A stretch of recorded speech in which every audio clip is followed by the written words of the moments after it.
a júris é a defesa intransigente do magistrado no Estado democrático de direito.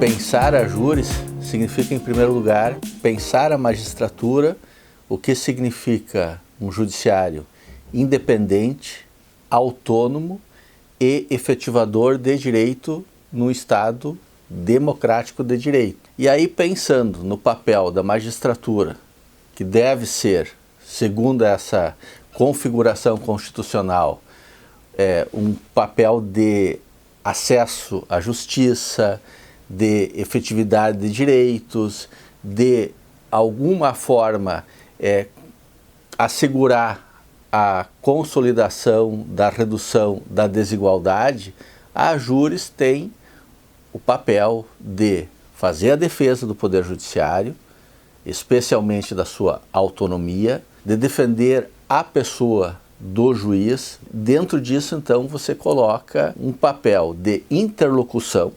Isso é muito importante. A júris deve conversar com a sociedade, deve conversar com o poder político, com o poder administrativo, para que as tarefas da magistratura possam ser realizadas da melhor forma possível. E especialmente, na minha opinião, a júris tem que ter um papel de defesa do magistrado. O magistrado, ele principalmente na efetivação de direitos, ele muitas vezes exerce um papel contra-majoritário. O que significa? Que ele se lança, às vezes, contra decisões políticas e legislativas tomadas pelos outros poderes, muitas vezes contra a opinião que está publicada na mídia e nas redes sociais. Então, isso coloca, inclusive, um outro patamar de defesa da independência, que é justamente fazer a defesa deste magistrado, da independência desse magistrado, da interlocução desse magistrado, nesse contexto de mídia social, que é muito mais amplo hoje do que o conceito que se usava anos atrás de liberdade de imprensa e de liberdade de expressão no contexto de algumas mídias, rádios, televisões, embora ainda se reconheça a importância desses mecanismos de comunicação.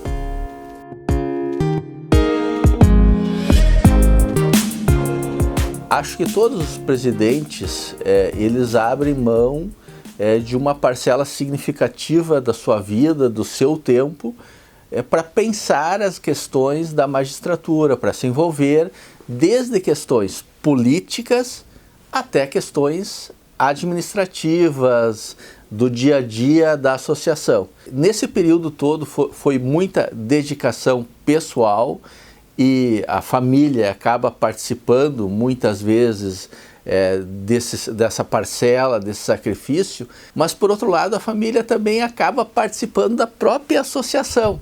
Então, embora tenha esse lado de participar do sacrifício, isso foi bastante exigente, também teve o lado desta dimensão da família, e com a família você conviver com a magistratura, conhecer a magistratura, conhecer aspectos que você não conheceria de outro modo. Também uma coisa importante que eu, do ponto de vista pessoal, foi o fato de eu poder ser ouvido por várias autoridades, por várias pessoas de destaque. Evidente que a voz não era a voz do Gilberto individualmente que estava ali, era a voz de uma manifestação, de um coletivo, de uma pluralidade. Eu penso que um dos pontos altos da gestão que eu presidi foi essa vivência de colegialidade, de participação da diretoria, tomando as decisões em conjunto na associação.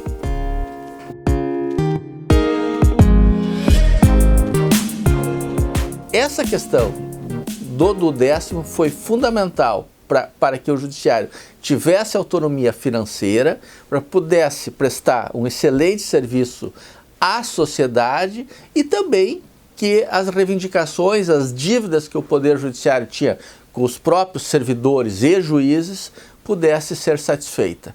Então, para mim, essa foi a maior luta que nós tivemos, uma luta que teve a participação de cada colega. Isto foi extremamente importante. Os colegas se comunicaram com os parlamentares da sua região, com os prefeitos, fizeram atos, e isso foi decisivo para que nós, dentro da Assembleia Legislativa, pudéssemos fazer a luta pela manutenção do duodécimo. Sem essa luta, nós teríamos um poder judiciário mergulhado dentro desta imensa crise que está no estado do Rio Grande do Sul. Aliás, isso é importante que se diga, e não começou comigo, aliás, teve um incremento muito grande na gestão do PIO e continuou na gestão presidida pelo colega Eugênio, que é a questão da dívida pública. Nós somos drenados por um sistema da dívida pública que nos leva muitos recursos do estado do Rio Grande do Sul e que isso precisa ser efetivamente bem discutido e não está sendo feito dessa forma.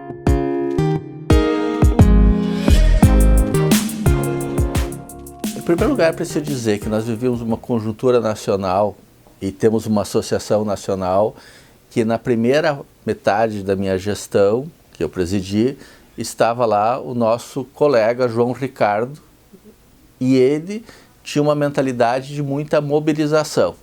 E se não fosse toda essa mobilização nacional, nós certamente teríamos reduzidas as nossas prerrogativas. Então, naquele contexto, efetivamente, nós participamos de uma série de mobilizações nacionais com várias entidades aqui no estado e uma mobilização que reuniu, eu creio que mais de 300 colegas na frente do Tribunal de Justiça. Então, uma mobilização que realmente ela mostrou força da magistratura para barrar absurdos como a lei de abuso de autoridades, que criminalizava a hermenêutica, que tinha tipos extremamente abertos. Então, sob esse ponto de vista, eu acho que isso foi fundamental. A segunda parte foi a malfadada proposta de reforma da Previdência, que volta agora ao cenário de uma forma muito mais forte e acrítica. As pessoas elas estão batendo palmas para uma reforma que tira direitos. No pior dos cenários, você até poderia dizer, você poderia reagir com tristeza, mas quando você comemora uma reforma que tira direitos de todos, isto é extremamente preocupante. E naquele momento nós entendemos que nós tínhamos que nos unir com a sociedade, que nós tínhamos que nos unir com os demais segmentos da magistratura, do serviço público, e nós fomos às ruas. Nós fizemos mobilização de ruas. Eu fiz um discurso em cima de um caminhão de som na defesa de um sistema previdenciário justo para todos. Então, realmente, eu vejo isso com uma grande alegria, nós termos atrasado esse processo de reforma naquele momento.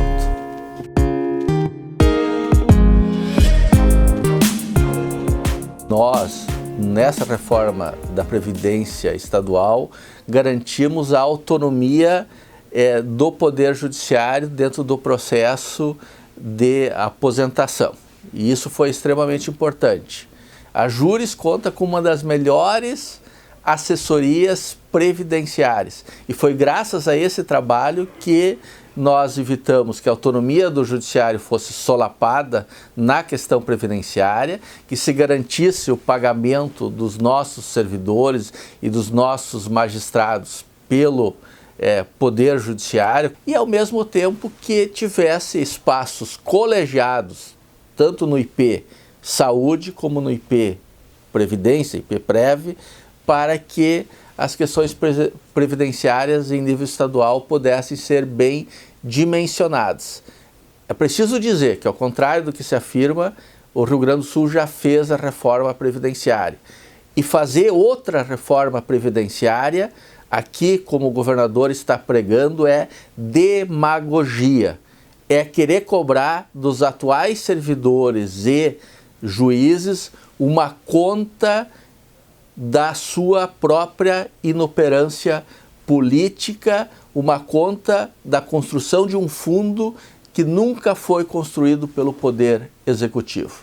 Preciso mencionar que qualquer articulação parte de uma conversa que nós temos na União Gaúcha, que foi um dos grandes vetores de organização, e isso é uma herança muito importante dos antecessores dentro da Ajures.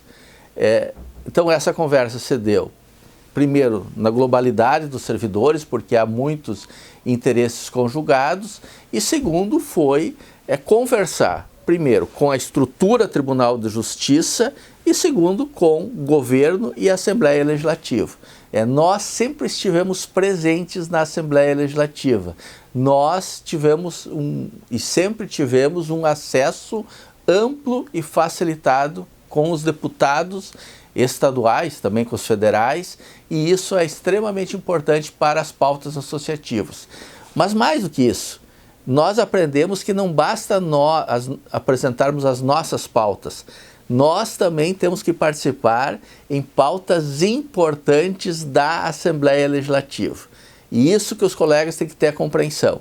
Nós não estamos isolados, nós temos que nos comunicar e comunicar com todos os interesses e vieses políticos. A Ajures, ela tem que ser ampla, ela tem que ser plural, representando a sua magistratura, mas também levar essa amplidão, essa pluralidade para os demais setores políticos tão bem representados na Assembleia Legislativa do Estado.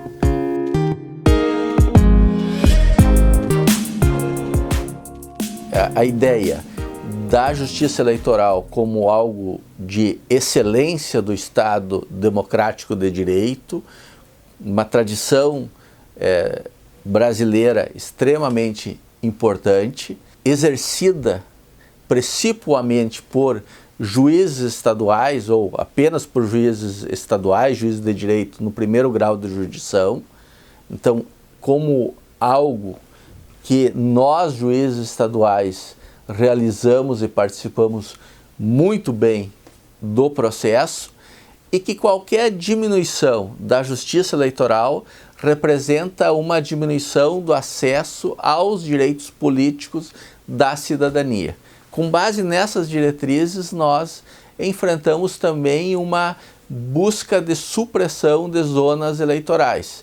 E aí nós tivemos conversas bastante importantes no cenário do poder político, com prefeituras através da FAMURS, com deputados, com a presidência da Assembleia Legislativa, o deputado Edgar Preto, e também em nível federal, com os nossos senadores gaúchos, todos os 3 senadores, e também os deputados federais.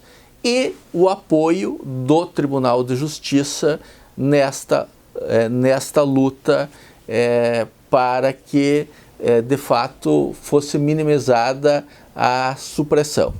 Então, essa mobilização surtiu efeito, né? Nós tivemos dificuldade, e é bom que se diga, dificuldade de trabalhar com a presidência do TRE, mas a gente conseguiu superar essas dificuldades pela interlocução que nós temos com os demais poderes, com os demais agentes políticos.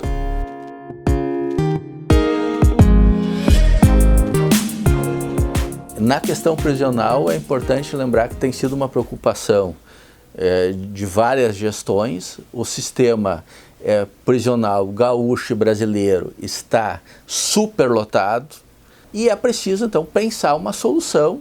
E o Presídio Central é o mais simbólico deles. Um local que teria capacidade para cerca de 1.500 pessoas, nós já tivemos 5.500 pessoas, quase 6.000 pessoas lá dentro. Isto é uma população de mais de 80% das cidades do Rio Grande do Sul. O que eu vejo nesse processo? A Ajures se empenhou, a Ajures levou isso para a área internacional. através dessa representação. A Júris não esteve sozinha, ela tem parceiros estratégicos, parceiros que pegaram juntos e foram extremamente importantes, então há um pool de entidades. Agora, infelizmente, toda a questão prisional no Brasil está paralisada. No máximo, se fala em construir novas casas prisionais, mas não se estanca o principal, que é diminuir o número de pessoas presas.